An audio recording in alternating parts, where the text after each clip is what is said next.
Bonjour et bienvenue dans cette nouvelle édition de Gens de Mag, un magazine qui s'intéresse aujourd'hui à la délinquance ferroviaire. En effet, on a plutôt l'habitude de voir les gendarmes sécuriser les flux sur les voies routières. Et bien de plus en plus, la gendarmerie s'intéresse au chemin de fer. En effet, les accidents de voyageurs, le vol des métaux qui est de plus en plus important, les percussions sur les voies ou encore, on l'a vu cet hiver, les conditions météorologiques peuvent véritablement paralyser en fait ce réseau ferroviaire. D'autant que chaque jour, 4 millions de voyageurs circulent sur ce réseau, ce qui en fait un espace de vie, un espace d'échange qu'il faut sécuriser, qu'il faut surveiller. C'est pourquoi de plus en plus des équipes communes de surveillance se mettent en place avec d'un côté des agents de la SNCF et de l'autre des unités de gendarmerie. C'est ce que nous allons voir tout de suite dans ce premier reportage. Alors comme on vient de le voir dans le sujet, l'hélicoptère est devenu aujourd'hui un moyen précieux de lutter contre le vol des métaux sur les voies ferrées. Alors pour en parler, nous sommes aujourd'hui à Villacoublay en compagnie du lieutenant-colonel Rousseau. Mon colonel, bonjour. Bonjour. Vous êtes le commandant des forces aériennes en Île-de-France. Alors on le voit, vos missions en fait ont changé aujourd'hui, ou en tous les cas évolué. Vous aviez des missions plutôt de secours et aujourd'hui on parle plutôt de missions judiciaires. Oui, tout à fait. En fait, c'est bien l'ensemble des forces aériennes de la gendarmerie qui, depuis une dizaine d'années, se sont recentrés en termes de missions, effectivement des missions de secours à personne que nous continuons à faire, notamment dans les massifs montagneux, vers les missions de sécurité publique générale, notamment grâce à l'acquisition depuis 6 ans maintenant de ces appareils de type EC135 et équipés avec cette caméra dont nous allons parler tout à l'heure. Alors pour en revenir au vol des métaux, quel est l'intérêt d'utiliser l'hélicoptère ? Déterminer les unités compétentes lorsqu'il y a un incident sur les rails, on l'a vu, c'est un véritable casse-tête. Alors heureusement, il y a le logiciel Résoscope qui permet de résoudre un certain nombre de problèmes. Mais pour nous parler justement de cette problématique plus en détail, j'ai demandé au lieutenant-colonel Manet de me rejoindre. Mon colonel, bonjour. Bonjour. Mon colonel, merci beaucoup pour toutes ces informations, ces détails qui nous ont permis finalement de mieux comprendre en fait ce monde du rail. Moi, je vous retrouve à l'automne. Merci de nous avoir suivis. À bientôt.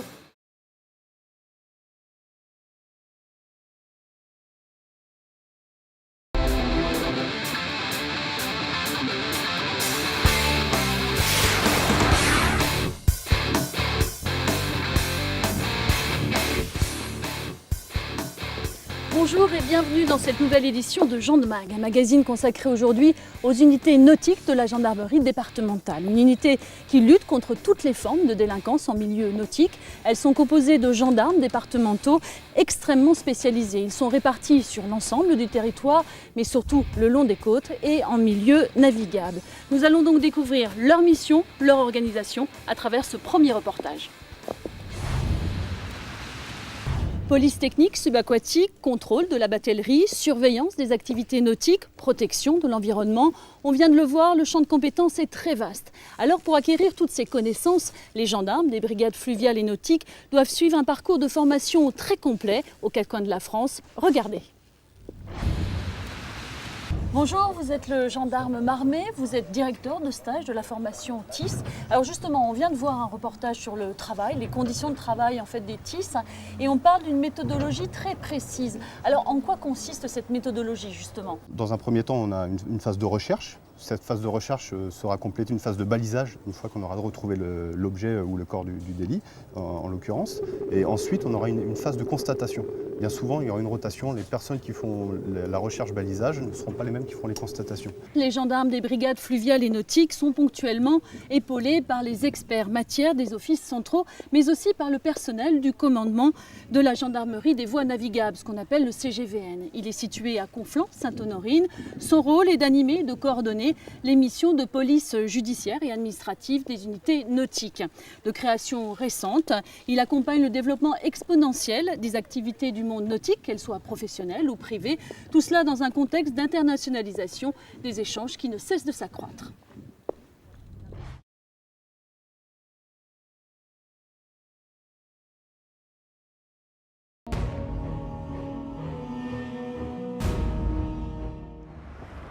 Nous avons tous un jour ou l'autre eu des contacts avec la préfecture pour des raisons administratives.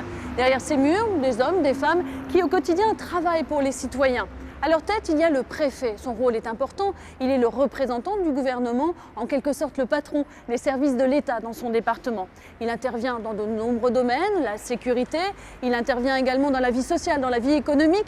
Il protège également les citoyens en cas de crise. Mais son rôle est souvent mal connu, voire méconnu. C'est pourquoi nous avons rencontré plusieurs d'entre eux. Ils nous parlent de leur métier à multiples facettes, ce qui en fait sans doute sa richesse. Pour démarrer le premier volet de ce reportage, nous allons évoquer un domaine important dans le métier de préfet, celui de la sécurité et de la lutte contre la délinquance. Pour nous en parler, nous allons rencontrer Emmanuel Berthier. Il est préfet de la Sarthe. Monsieur le préfet, bonjour. Bonjour. Alors nous sommes dans une salle de commandement de la direction départementale de la sécurité publique. Pourquoi avoir choisi ce lieu? Parce que nous sommes un jour ordinaire et que dans 3 lieux de ce type, les forces de gendarmerie, de police et des pompiers suivent en permanence l'actualité pour mon compte. Nous venons de voir le rôle du préfet dans le cadre de la gestion de crise. Nous allons aborder maintenant la communication. Quel rapport le préfet entretient-il avec les médias? Quel message faire passer aux concitoyens que nous sommes? Autant de questions que nous allons poser à Alain Zabulon, il est préfet de Corrèze. Monsieur le préfet, bonjour. Bonjour. Alors nous sommes installés aujourd'hui sur un plateau de télévision, d'une télévision régionale, pour justement essayer de comprendre quels sont les rapports que vous entretenez avec les médias.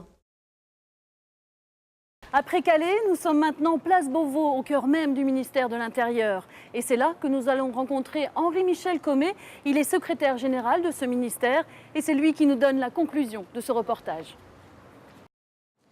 Donc, monsieur le secrétaire général, nous avons vu que dans ce métier, il y a de multiples facettes. C'est un métier avec beaucoup de responsabilités. Mais selon vous, quelles sont, j'ai envie de dire, en fait, les qualités essentielles pour réussir ce métier ?